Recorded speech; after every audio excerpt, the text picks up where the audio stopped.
2023 সালে অপারেশন করছে নজরুল সাহেব, আমার অপারেশন করছে আমার বাম চোখ, আমার সেই চোখটা পুরো নষ্ট করে ফেলাইছে। আমি এখন এর প্রতিকার চাই। আমার এই বাম চোখটা পুরো নষ্ট করে ফেলাইছে। আমার বাম চোখটা থেকে টিস্যু বের হয়ে গেছে, আমার এই যে ভিতর থেকে টিস্যু বের হয়ে গেছে। চোখের ক্ষতিপূরণ চাই এবং এর প্রতিকার চাই। আমার চোখের থেকে টিস্যু বের হয়ে গেছে না, ওই যে বের হয়ে রয়েছে, কোনো টিস্যু দেখা যায় এখানে। আমি এখন চোখেই দেখতে পারি না ঠিক মতো। আমার চোখে সারি ছিল, সারি অপারেশন করছে। জি লেন্স লাগাইছি। খরচ তখন এই যে একটা ক্যাম্পেইনে উনি আমার করে গেছে অপারেশন নজরুল সাহেব।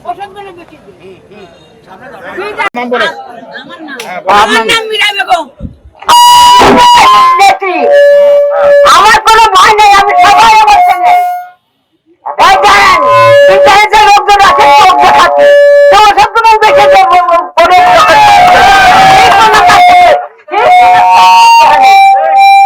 সব আছে খেতে কষ্ট দূরিত লোক আছে, একটা লোক নবী সাহেব এখানে আসবেন এই কারণে তাদেরকে নোটিশ করে যারা এই জায়গায় কর্মচারী কর্মকর্তা আছেন তাদেরকে নোটিশ করে নিষেধ করা হয়েছে যেন তারা নবী সাহেবের মিটিং এ না আসেন।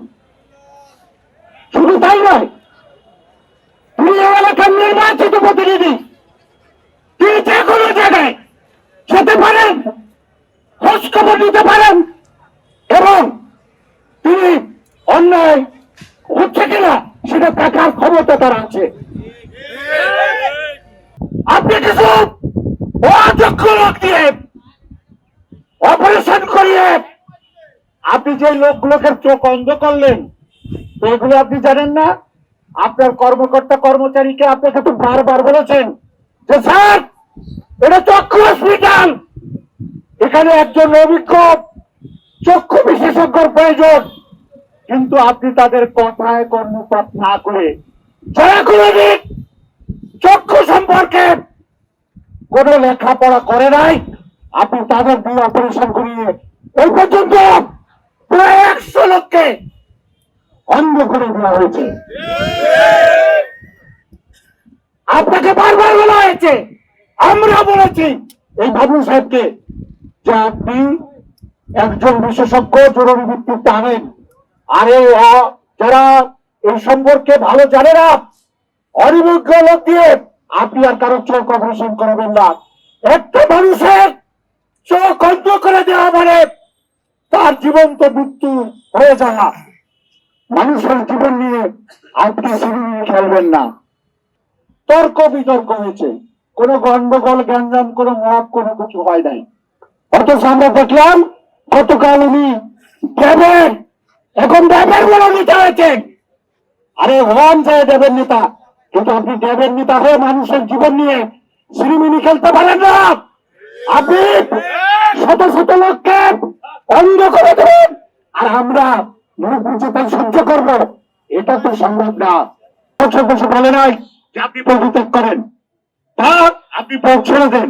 উনি নিজে নিজে সেই হল রুমে গিয়ে একটা মিটিং এর মধ্যে ঘোষণা দিলেন যে আমি আজকের থেকে আমার পদ ছেড়ে দিলাম এবং রবি ভাইকে আমি অনুরোধ করছি যে আপনি দায়িত্ব নিয়ে এই হসপিটালটাকে সুষ্ঠুভাবে আপনি পরিচালনা করেন।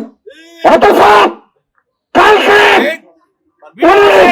মানব বন্ধনে বলেছেন, রবি সাহেব নাকি এসে বলেছে তুই চেয়ারে তোর এখন থেকে আমি চেয়ারম্যান, এই কথা নাকি রবি সাহেব বলেছেন।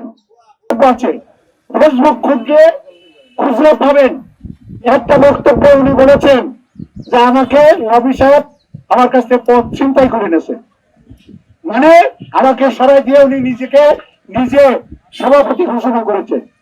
আর এক জায়গায় উনি বক্তব্য রবি সাহেবকে অনুরোধ করছেন যে ভাই এটা আমার পক্ষে হসপিটাল চালানো সম্ভব না, দয়া করে আপনি দায়িত্ব নেন, নিয়ে এই হসপিটালটাকে আপনি পরিচালনা করেন।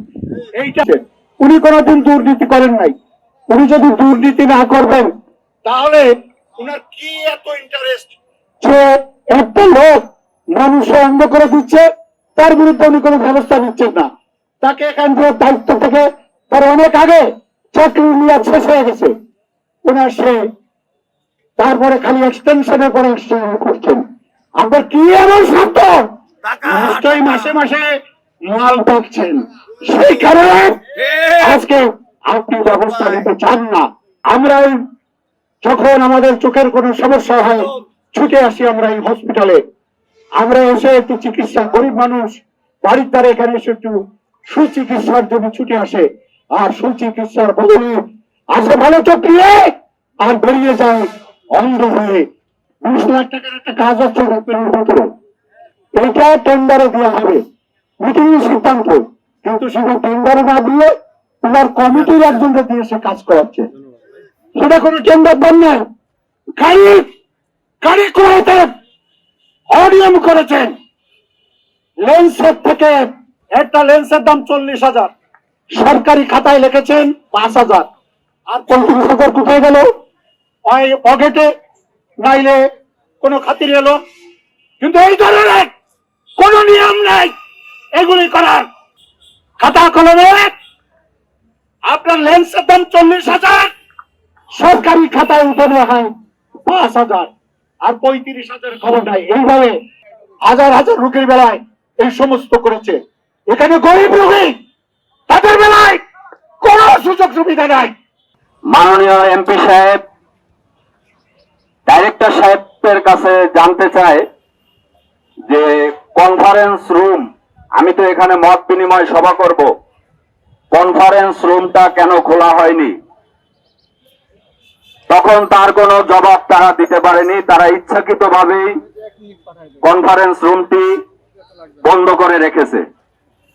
এবং এমপি সাহেব যে হাসপাতাল পরিদর্শনে আসবে তার আগের দিনই সকল স্টাফদেরকে বলে দেওয়া হয়েছে আপনারা কেউ এই মত বিনিময় এবং কনফারেন্সে আপনারা অংশগ্রহণ করবেন না। যেটি আপনারা দেখেছেন ভিডিও ফুটেজে, বিভিন্ন ভিডিও ফুটেজ সামাজিক যোগাযোগ মাধ্যম ফেসবুকের মাধ্যমে ভেসে বেড়াচ্ছে। ডক্টর রফিকুল ইসলাম বাবলু সাহেব, উনি খুলনার একজন সুনামধন্য ব্যক্তি, মেনে নিয়েছি আমরা। উনি এই চক্ষু হাসপাতালে যখন ট্রাস্টি বোর্ডের কমিটি করেছেন, এই ট্রাস্টি বোর্ডের কমিটিতে উনি জামাতে ইসলামের খুলনা জেলার সহকারী সেক্রেটারি জেনারেল মুন্সি মইনুলকে ভাইস চেয়ারম্যান করেছেন। ওনার আত্মীয় সেই শহীদ রাষ্ট্রপতি জিয়াউর রহমানের পেনা এই গোলাম কুদ্দুস এবং মুন্সি মইনুল ওই দিন ছিঁড়ে ফেলে দিয়েছিলেন। সেই দিনও তো বাবলু সাহেব আপনি এইখানে চেয়ারম্যান ছিলেন, কেন আপনি বিএনপির লোক হয়ে আপনি বিএনপির প্রতিষ্ঠাতার পেনা ছিঁড়ে ফেলা হলো, আপনি তার প্রতিবাদ করলেন না? এই চক্ষু হাসপাতালে বসে মুন্সি মইনুল রাত 3টা-4টা পর্যন্ত এইখান থেকে লিফলেট বিতরণ করা হয়েছে দাঁড়িপাল্লার, এইখান থেকে ভোট পরিচালনা করা হয়েছে।